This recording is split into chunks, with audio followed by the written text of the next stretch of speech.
Runaway. I had made it as far as the 4-lane road outside our subdivision when Mom found me. She pulled up alongside me in the car and rolled down the window. Amy Ann, come home, she said. No, I said. Where are you going to go?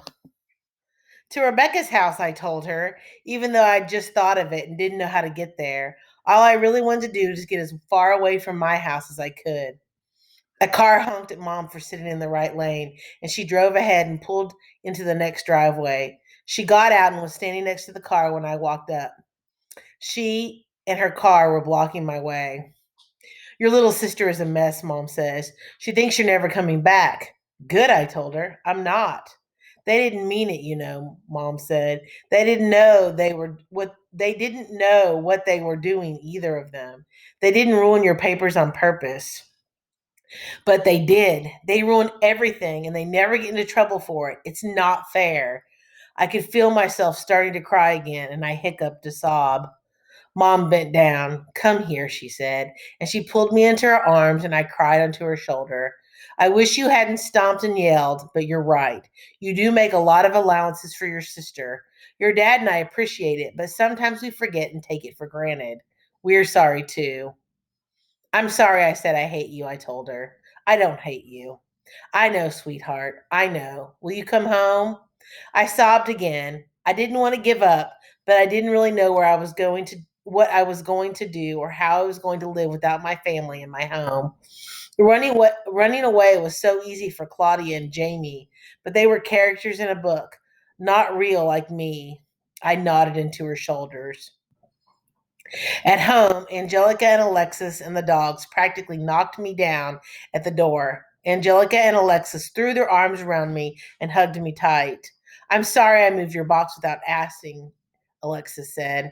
I'm sorry I shredded your papers, Angelina said. It sounded like Dad had coached them on their apologies, but I still appreciate it. Dad hugged me too and told me he was glad I had decided not to run away after all. Can we print new forms for you? Dad asked. Your mom can run you by her office tonight if it will help. Were they something to do with the school board meeting tomorrow night? Yes, I said, still sniffling, but it's too late. We made new papers for you, Angelica said. She and Alexis handed me pieces of paper where they had drawn wobbly lines and filled them in with random words. Alexis's were full of ballet terms that she had written out by herself, and Angelina's were full of the names of My Little Pony characters. Alexis had written it in for her. I knew they were trying to help, but it made me upset all over again. I was going to have to call Trey and tell him it was over. If Mommy makes more, we can help you fill them out, Angelina said. No, you don't understand, I said. There wasn't any way to explain to them that the list of ponies and ballet positions weren't going to help. They have to be filled out at school, and even if Mom was able to copy 1,000 of them, we would need every kid at Shelbourne Elementary to fill out one tomorrow by the end of the day. I suddenly got goosebumps again, but the good kind, like R.L. Stein's goosebumps. That was it. That was the answer. Could you, I asked Mom, make a lot of copies tonight? Make 1,000 copies?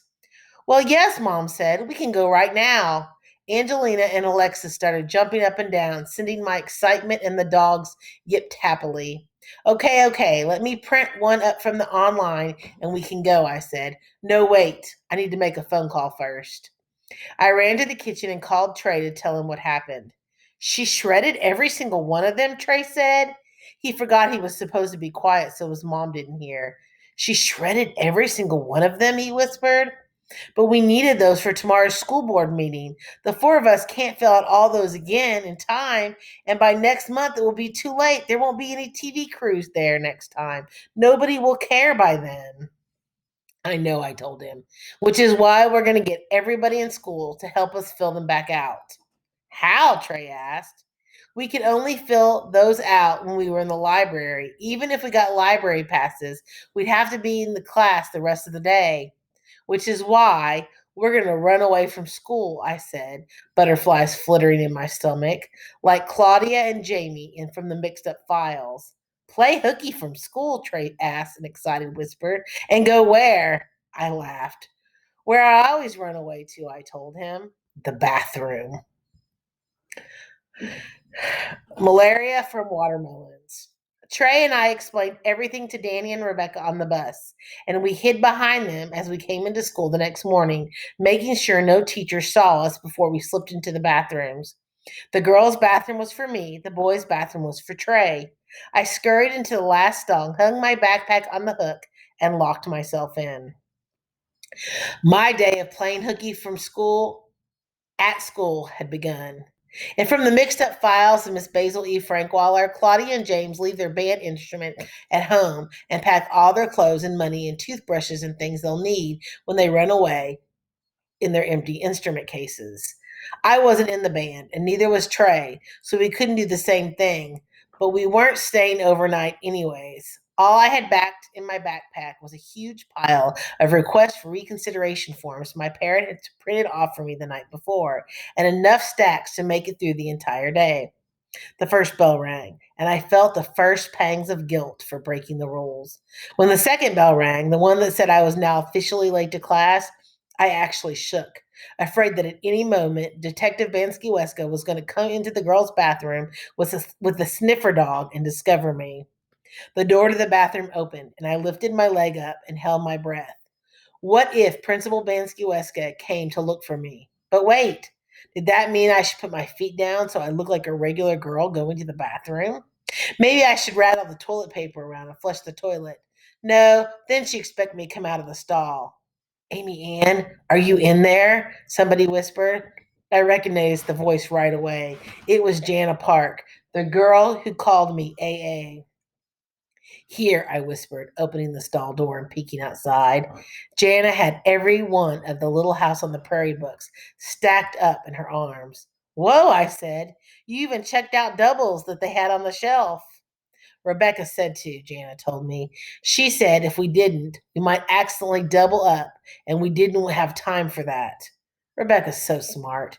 Okay, I said, pulling out one of the requests for reconsideration forms from my backpack.